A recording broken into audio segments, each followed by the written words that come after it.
Nandito ako sa crane sa Pupa. Ayan. So may crane kami sa kasi may manifold kami dito sa Pupa eh. Ayan. Ayan yung crane. So ang trabaho ko kanina ito, natanggal to eh, dinikit ng puti. Ayan, yan yung ginawa ko kanina. Tapos nilagyan ng tatay ako ng bagong canvas. Ito pati yan, papalitan yung mga canvas. At ito, ayan na, durug-durug na. So magsusukat ako, papalitan ko yan. Ito, isa, dalawa, tatlo, apat, anim, hanggang sa baba yung dalawang box. So yan ang gagawin natin, magpapalit tayo ng canvas kasi sira-sira na. So yan, tingnan nyo na lang yung susunod na video. And shoutout pala sa aking mag-ina. Bye. Pinaka control box, lalagyan ng canvas. At ito, hindi kasi masyadong ginagamit to eh, kaya kailangan may takip para hindi siya kalawangin. Ayan, ito yung pinaka ng filter ng hangin, ng langis, saka ng ito. Ayan na, durug-durug na siya. So pinapapalitan na rin ni chipmate. At itong welding pump, ito yung welding pump, ito din, napalitan ng bago. So yan ang gagawin ko ngayon, araw, magsusukat. Ayan, nalagyan ko na ng table. Ito naman, welding pump.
Stop recording. Ayan, kapag ano na ako sa kapag sukat na ako. Ayan na yung measurement. So pag nagputol ako sa loob, kahit nandun ako sa loob, naka-aircon tayo doon, hindi na ako magputol. So may size na ako nito. And then ito naman sa kabila, dito. So kahit i-turn over ko to sa kapalita ko mamaya, may susundan na siya mamaya. Tapos yung mga natanggal, ayan, susundan na lang yung size noon kasi yun ay pinaka-exact na size niya. Magpuputol na lang, gagayahin na lang yung size nito. O, doon pa sa taas, may kukunin pa akong dalawa pa.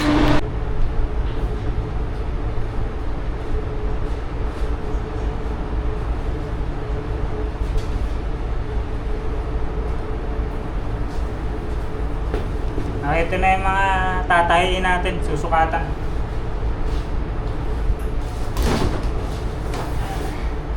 Tapos ito yung canvas na bago. Ayan. So magpuputol tayo, susukatin natin yan, papalitan ng bagong canvas. So bakit ginagawa to? Eh kasi dapat gawin eh. Dahil pag wala kaming ginawa, pauwiin kami. Kaya kami nandito para magtrabaho. So ayun yung canvas, yung tatayin natin. And saan na ilagay ni Boss yung pantahe? Ito pala, ito yung karayom sinulid. So wala tayong problema dyan kasi may gamit naman tayong sarili. So meron din akong pantahe dun. And then yung kape natin lumamig namin. Lumamig na yung kape natin. Relax muna tayo ng konti. Lumamig na yung kape ko.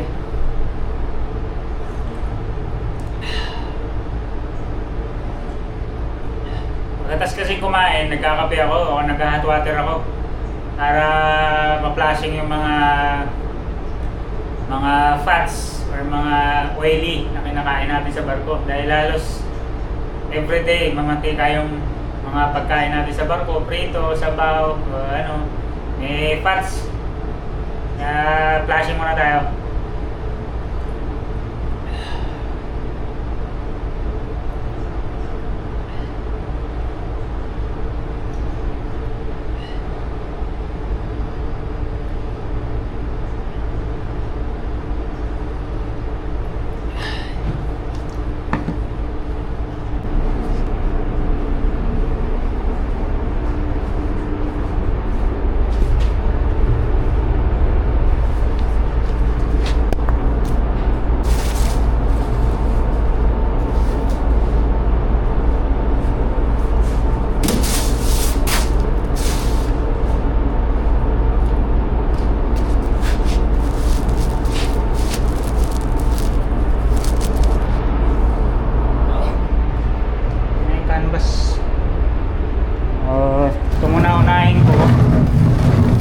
Unahin ko kasi ito yung pinaka-durog na durog talaga. So in case na kailangan ipalagay, makakagawa na ako nito. Ito muna unahin natin. Ayan, durog na durog siya. Butas eh. Ayan muna unahin ko. So ito na yung pantay natin. So may personal tayong gamit. Pantahe. So yung pantahe kayo sa barko, sinulid lang tsaka karayom na malaki. Ayan, may sarili akong gamit. May mga karayom ako dito. Ayan. So para makapagtahi tayo ng maayos. Pati gunting, may sarili akong gunting min. Kaya mabigat ang bagahe ko eh. Ayan, puputol na ako.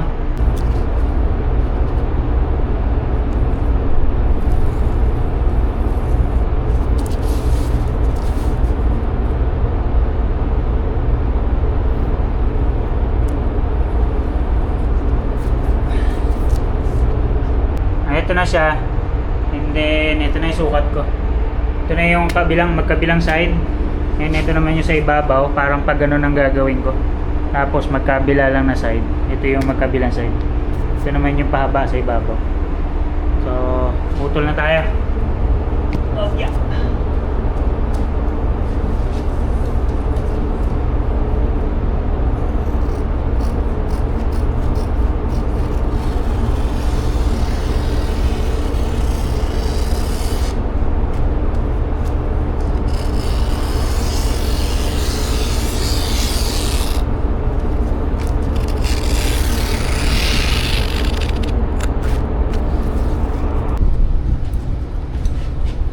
start na tayong manahe. Dito ako mananahe sa gilid kasi sariwa yung hangin dito.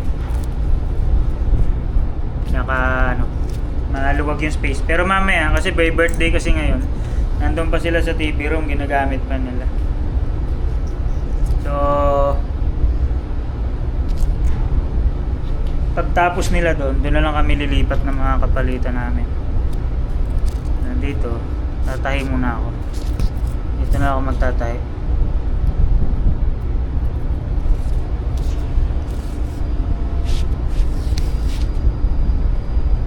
Yung last na project na ginawa namin sa barko, yung nagtahi kami ng ano, nag-upholstery kami. Hindi ko pa nga na-upload yun last year.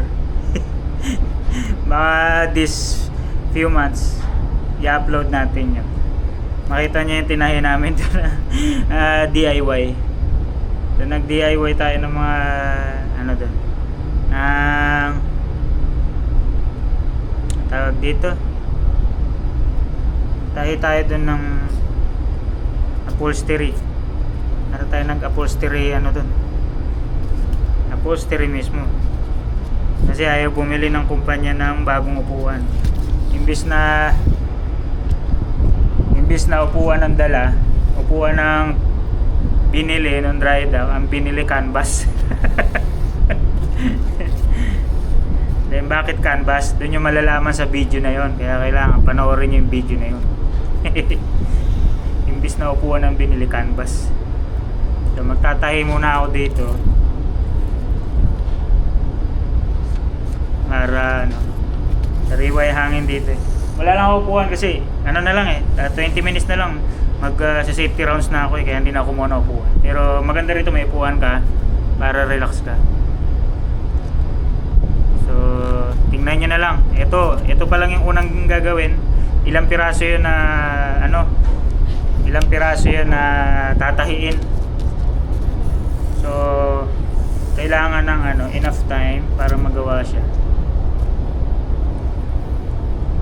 And then sabi pa sa akin ni Chipmate, yung iba daw na mga kapartner ko, kung di raw marunong o hindi manong magtahi, turuan ko na lang daw. So ipapakita ko yung paano. Meron kasi akong sariling paraan kung paano ko magtahi ng canvas. So kung paano yung diskarte ko, tuturo ko na lang sa kanila. Nasa kanila na yan kung yun yung susundan nila. Kasi lahat naman, basic naman yung pagtatahi na yan. Pero minsan kasi pag hindi mo hilig yung isang bagay, syempre wala ka rin naman passion gawin yung isang bagay. Ganun lang naman yan sa buhay. So tuloy na lang natin mamaya yung video.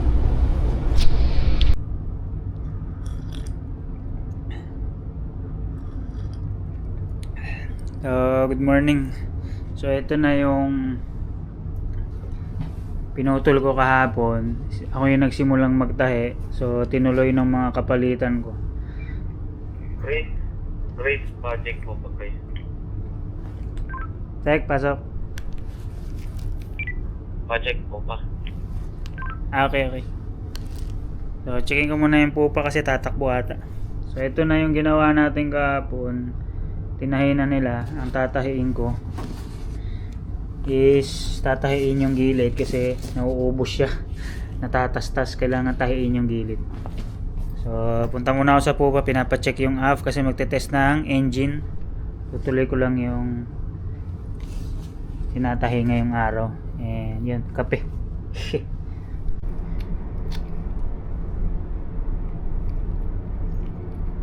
Mag-set up muna tayo ng music natin. Meron di tayong token.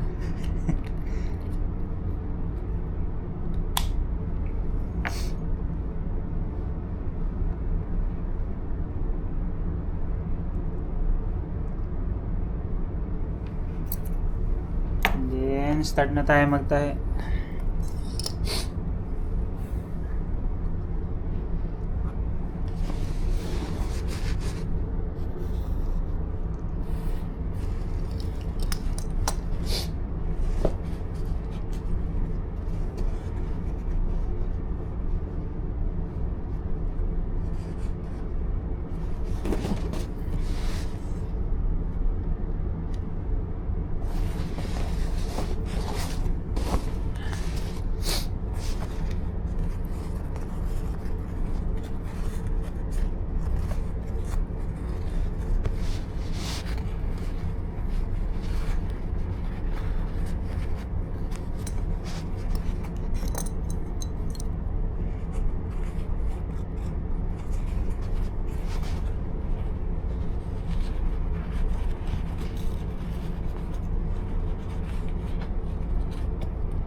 Ito na siya. Tinahin natin yung gilid. Kasi pag di mo tahiin, mauubos yan. Hihilahin niya lahat yan. Mauubos yan. Ito na yung tinahin natin. Nagsimula ako ng alas 6. So mga 20 minutes na to. Ito 20 minutes na tong tinahi kong to. Ayan. Yung isang side pa lang. So, tuloy natin. Okay, para sa continuation ng project natin. Ito na yung nagawa natin nung nagtahi tayo kahapon. Yung video natin yesterday, yung nagsukat ako doon sa may crane. Ito na yung nagawa. Nakaapat na. Ayan siya. 1, 2, 3, 4. So yan na yung nagawa. Meron pang gagawin na dalawa pa. May dalawang piraso pa. Yun sa may control box ng crane. Sa remote starter switch box, tsaka sa protection box for Jeep number 1. So ito yung gagawin ko. Wala siyang pattern. Kasi ito, natapos na lahat. Ayan. Ito siya. Pero ito, walang pattern. Ako nagsukat yung kahapon. So ito yung puputulin ko ngayon. So magpuputol na naman tayo ng bago. And abangan nyo na lang mamaya. Sa susunod na vlog siguro tapos na to. Abangan nyo na lang.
Good morning.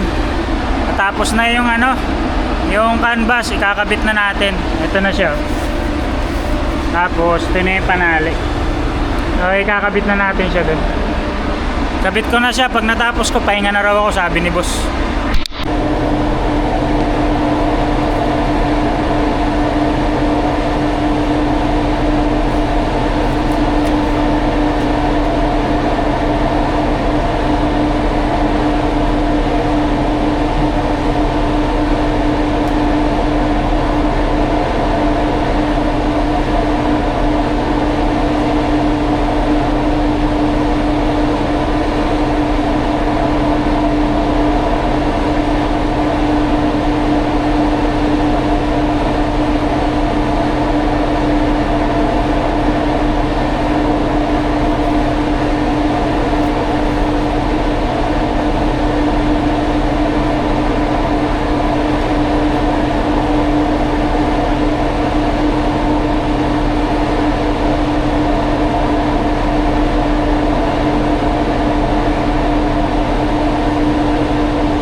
tinalian natin, tapos may canvas para hindi siya kalawangin, pasukin ng moisture, meron siyang konting protection. Ayan, babalutan pa natin yung iba dito sa crane.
Pangalawa, yung malaki, tinalian natin. Hindi siya ano yun ng hangin. Ayan na siya, nakadalawa na tayo.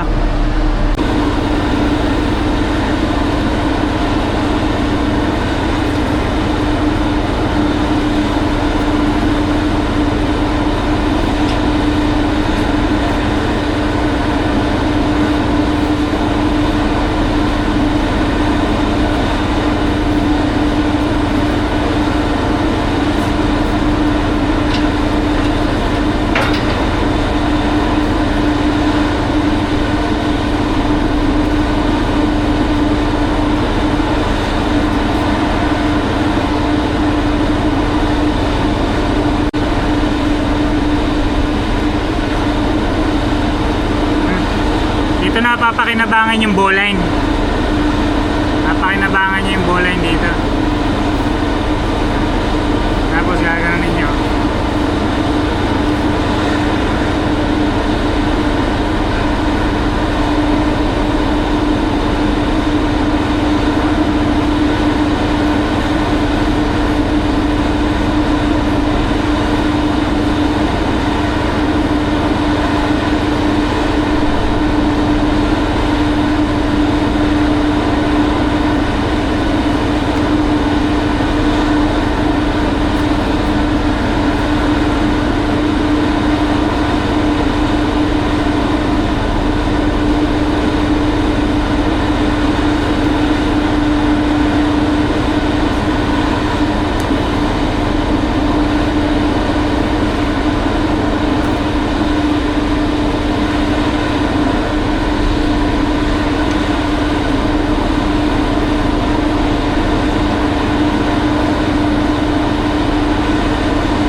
Sa crane, dalawa.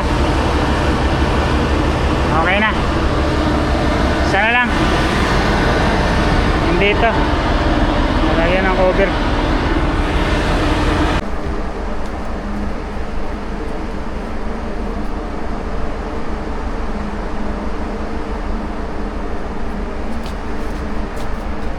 Opa.